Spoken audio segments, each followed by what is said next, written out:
তো আজকের প্রশ্ন কিন্তু খুবই ইম্পর্টেন্ট। তো আজকের ভিডিওতে আমি বলে দিব বা আজকের প্রশ্নে আমি বলে দিব যে অনাবৃষ্টি কাকে বলে, অনাবৃষ্টি কি, অনাবৃষ্টি এর সংজ্ঞা বা অনাবৃষ্টি বলতে কি বোঝায়, এবং অনাবৃষ্টির পরিচয়, অনাবৃষ্টির একটা বাক্য বা অনাবৃষ্টির বৈশিষ্ট্য, অনাবৃষ্টির একটা উত্তর।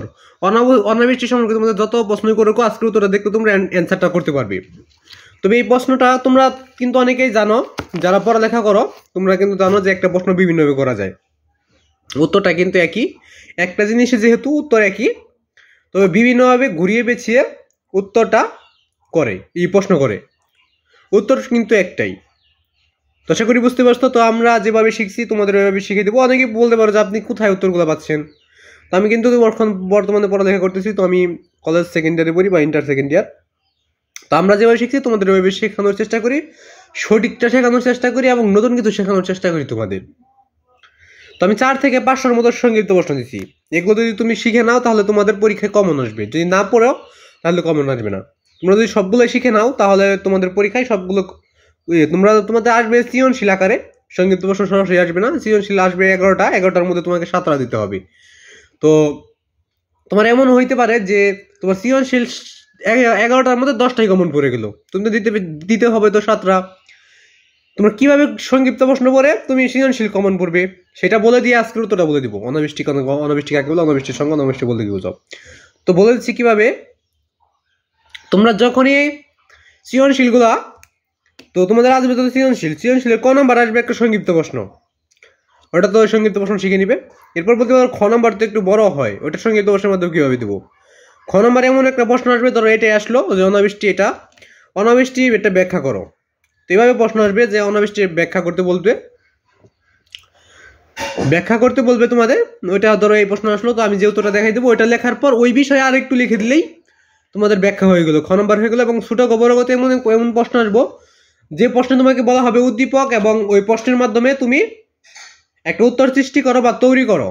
ওটা তোমাকে নিজেকে তৈরি করতে হবে, ওটা কোনো গাইড বা বই থেকে তুমি শিখতে পারবে না। ছোট গবরগ তোমাকে নিজেকে তৈরি করতে হবে।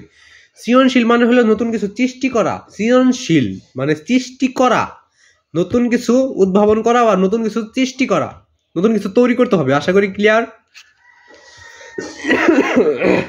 তো আজকের প্রশ্ন নম্বর হলো 157 নম্বর প্রশ্ন। তো তার মানে এর আগে আমরা 156টা প্রশ্ন শিখে নিয়েছি, ওইগুলো শিখে নেওয়ার চেষ্টা করবে।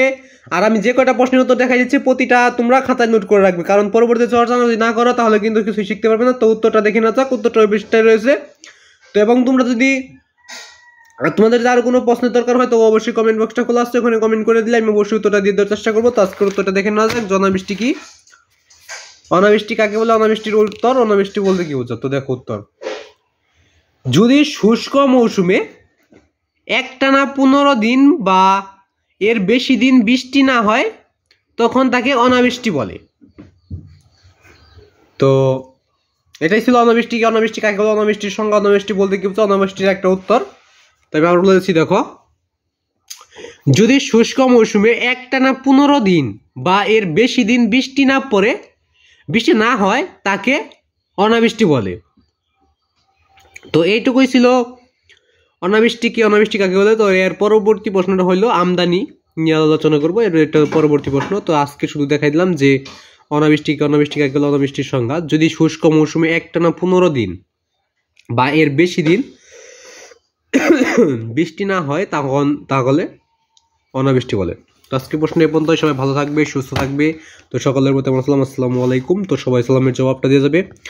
তো এবং তোমাদের তার কোনো প্রশ্নের দরকার হয় তো অবশ্যই কমেন্ট বক্সে বলে দিবে। তো আজকে এ পর্যন্ত। সবাই ভালো থাকবে, সুস্থ থাকবে, এই কামনা রেখে আজকে এখানে বিদায় নিচ্ছি। খোদা হাফেজ। সবাই ভালো থাকবে, সুস্থ থাকবে। খোদা হাফেজ।